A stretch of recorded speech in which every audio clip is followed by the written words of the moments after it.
siya kasi ang ano niya, mapuno siya. Ayan. Ang ganda ng environment ko. So, itong bahay na pupuntahan natin is 640 yung price niya. Bukod pa doon, may pool. Nagandahan ako sa backyard kasi forest yung backyard niya. So, nandito na tayo. By 30 minutes tayo maaga. So, hintayin lang natin yung agent natin at bababa na rin tayo. So, ayan guys. Ang lawak ng front yard niya. Grabe. So, ayun, meron namang for sale sa harap. At ito yung neighborhood. Nakikita nyo guys, ano siya, diba? Ang lalawak ng distance niya. So, ito talaga, much preferred ko yung ganitong distance ng mga bahay. Dahil hindi ako fan ng mga crowded house. Kasi I prefer na puro green, maraming puno. Mas maraming puno kaysa bahay. Yun talaga yung pinakapangarap natin. So ito yung likod niya. Wala siyang closed garage. Medyo off ako sa ganun. So ayan yung pool guys. Nakasara siya. Pero medyo off nga sa akin. Kasi ibig sabihin meron silang tinatago dyan sa pool na yan. Hindi siya maintained. At hindi rin maganda siguro yung ano niya, linear, ano yung mga vinyl, ganun. So, hindi siya na-maintain. So, pag ganun, dapat bawas presyo sa akin yan. So, medyo maaga tayo.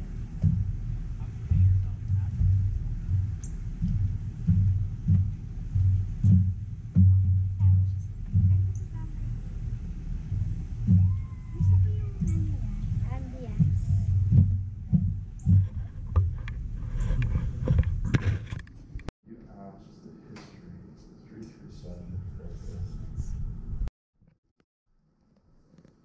Yeah, it's an empty What house. did I your thought friends and someone's still family living think of here. the last one? Yeah. Slow close. So it's vacant. Nobody's living here right now. They have a big window, which is nice.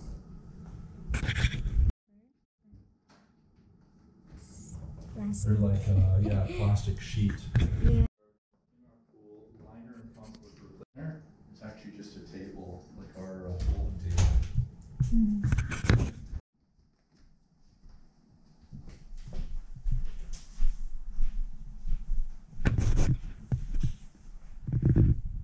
Looking old. I like the other house. They look really old. You can have this removed. Table lang. Design lang. Huh? Yeah, it's not a real one. They just. So there's a big. Walang hanger. So magpapakabit ka pa dyan.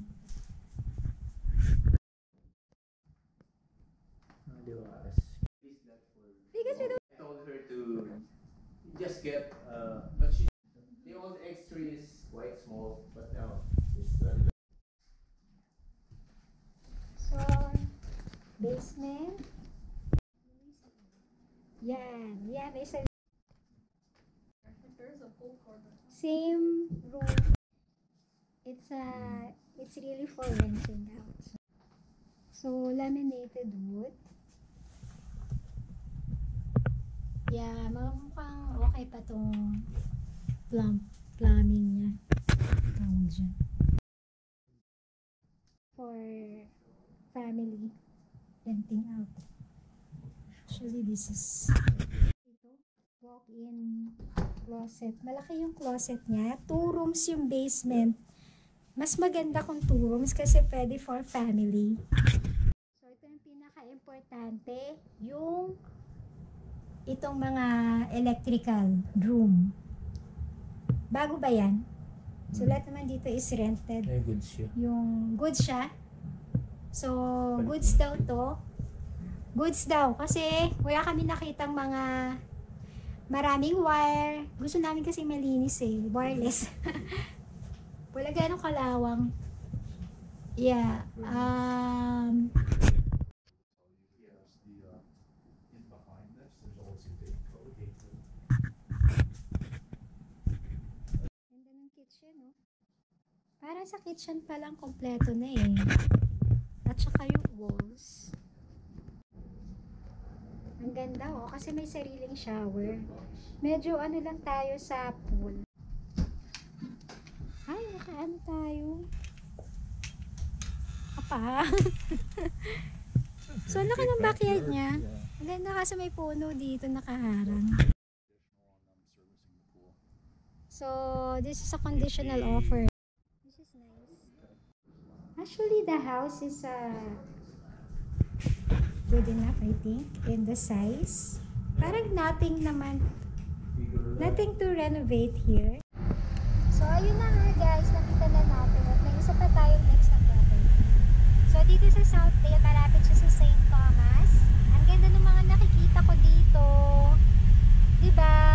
Napaka-forest view niya. Diba? Gusto ko talaga mag-drive dito. Alam niyo guys, yun talaga yung mga type ko. Sa mga, ay, parang pababa oh. So, ang ganda ng mga nakikita naming tanawin dito.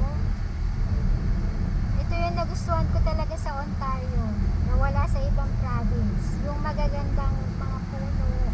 Nandito yung mga maraming mga maple trees at mga farm. So, parang nasa rural tayo, no?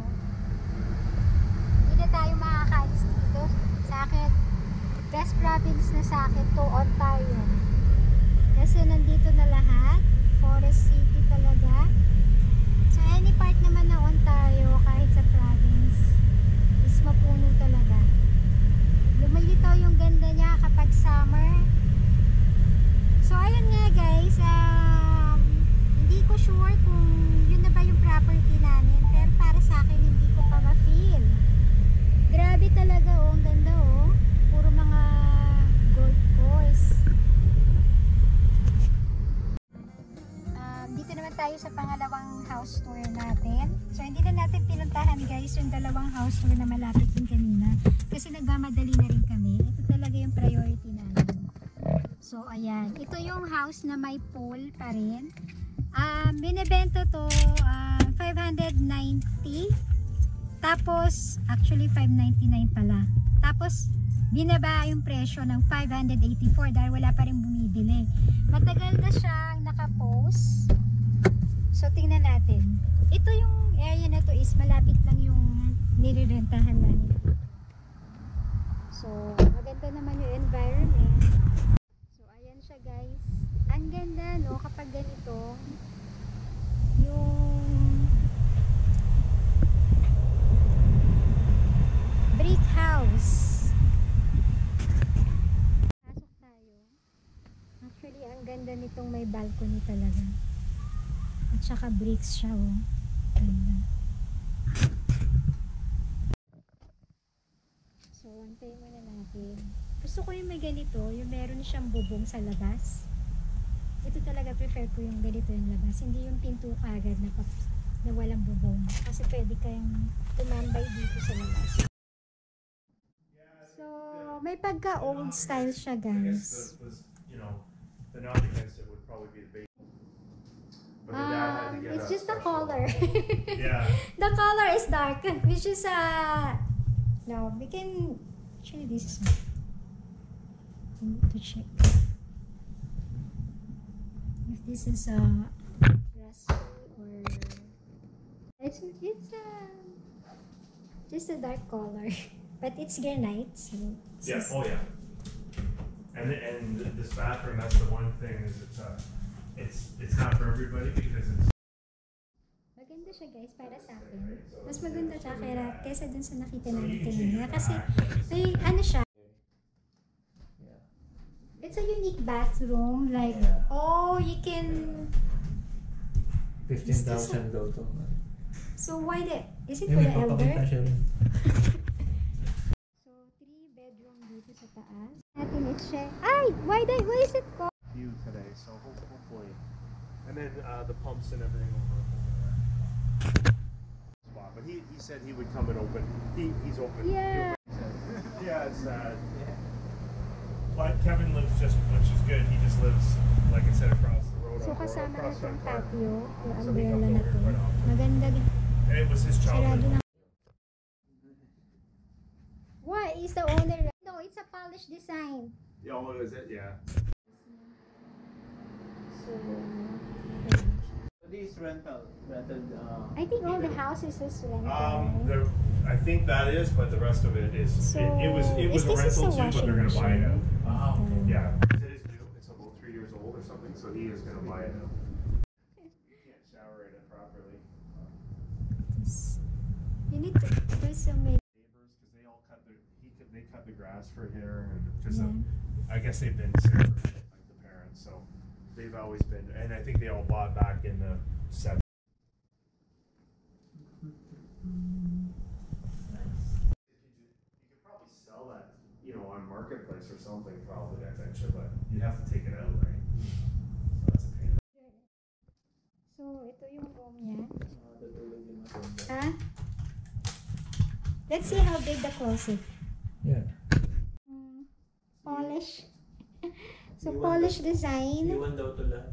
Ha? May ganyan sa Pilipinas. Ha?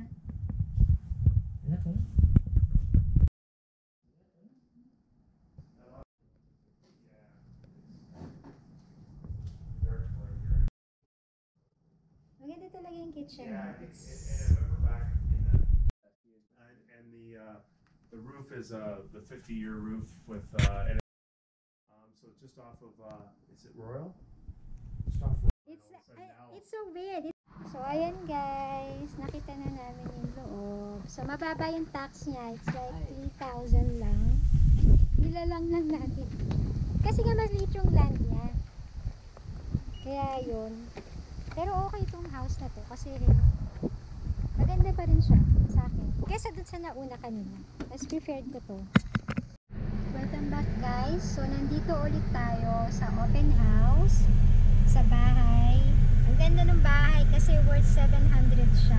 Ayaw ko sana itong tingnan pero wala na kami iba pupuntahan. Wala na kami ibang magandang makitang open house ngayon.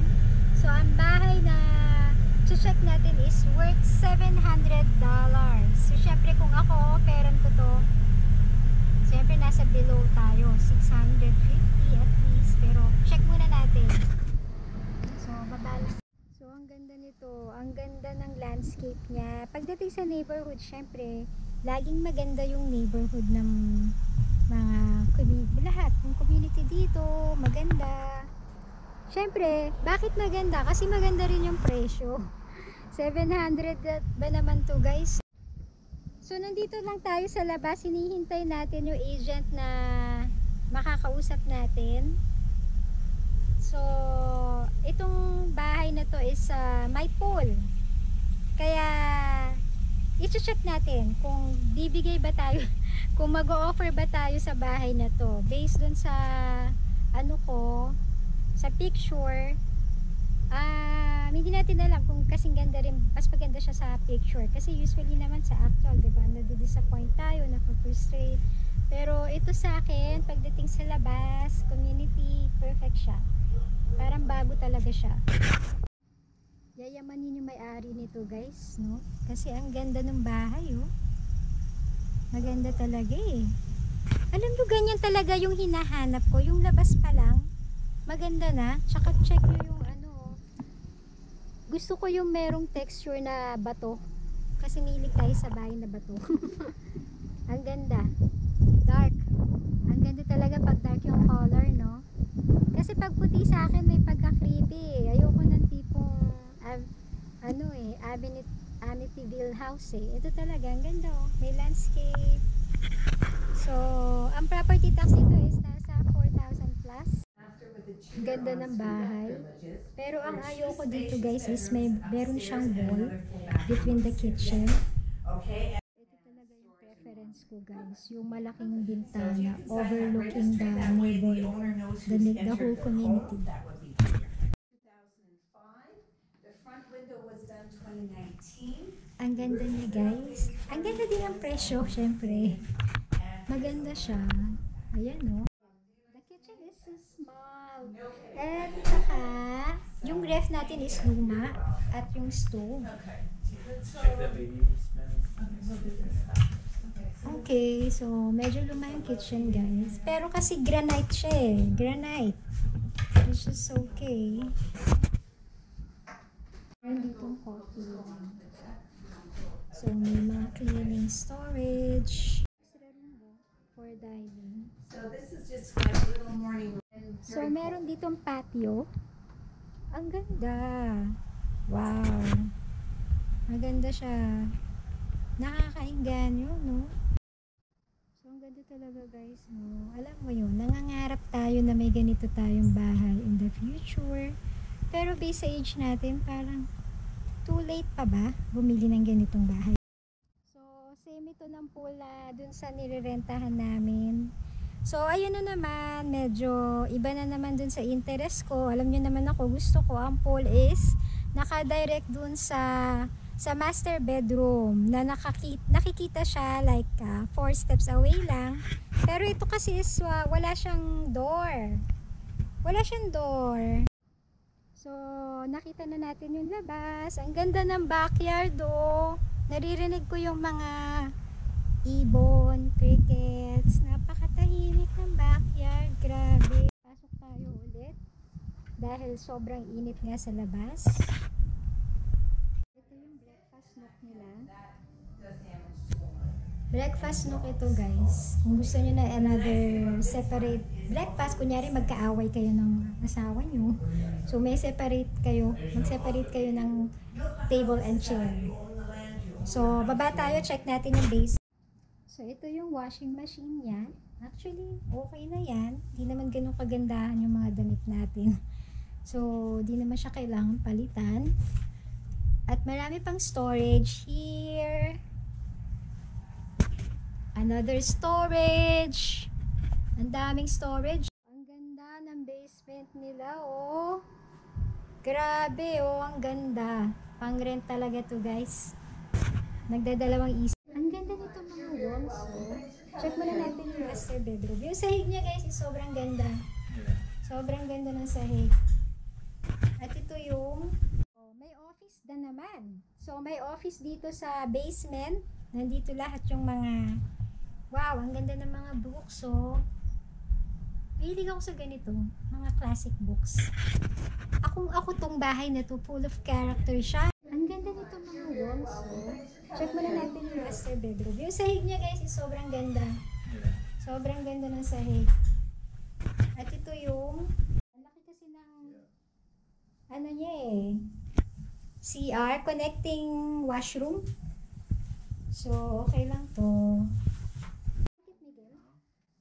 So, ito yung master That you bedroom don't natin. see too often Yeah. in Old South is a main floor. Meron ditong polish. Yeah, there's a Yeah. Pouch And there's cabinet, nice big like- closet space. The nice thing is you can easily set up down here and Yeah. she doesn't have all sorts of stairs So, to do. how about Yeah. this cabinet? No, nothing here. So, hindi ko type yung mga ganitong cabinet, polish na naman tong cabinet. Pero ang ganda ng sahig niya ha. Maganda. Maganda yung sahig. Another room to. Small room for my kid. Guys, baka ito, papaano ko to?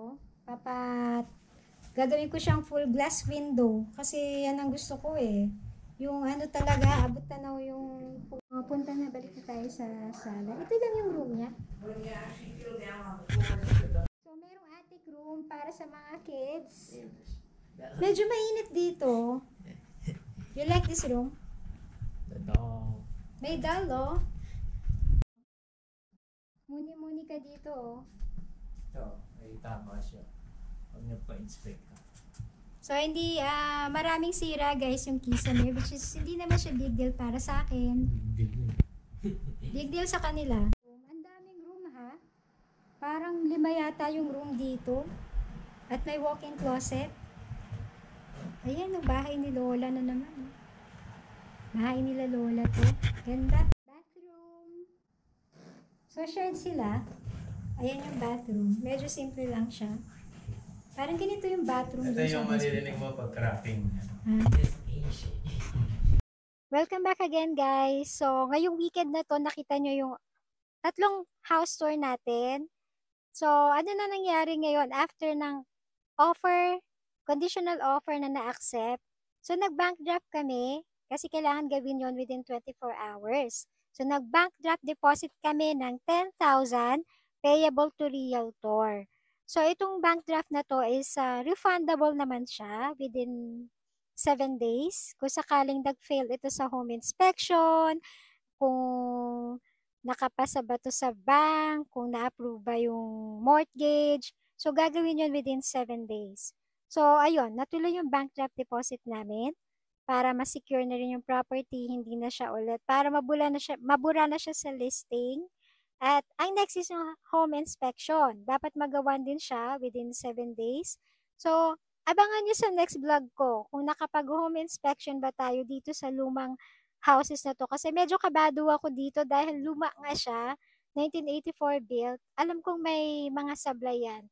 Kasi, ang next na tanong dyan is, marerefund ba natin tong bank draft? Yes, marerefund siya within 7 days kapag nag-fail sa home inspection or na-deny sa bank. So, yun yung mga factors para ma-refund. At yun, marerefund mo siya, fully marerefund mo tong 10,000 na to. So, abangan nyo yun guys, kasi next vlog ko, meron pa rin tayong house tour. Tuloy-tuloy pa rin siya. At hindi natatapos ang house tour natin dahil ngayong summer at patapos na rin yung bungalow series natin. Ano na yung magiging next na mangyayari. So, yun lang guys. Thank you for watching.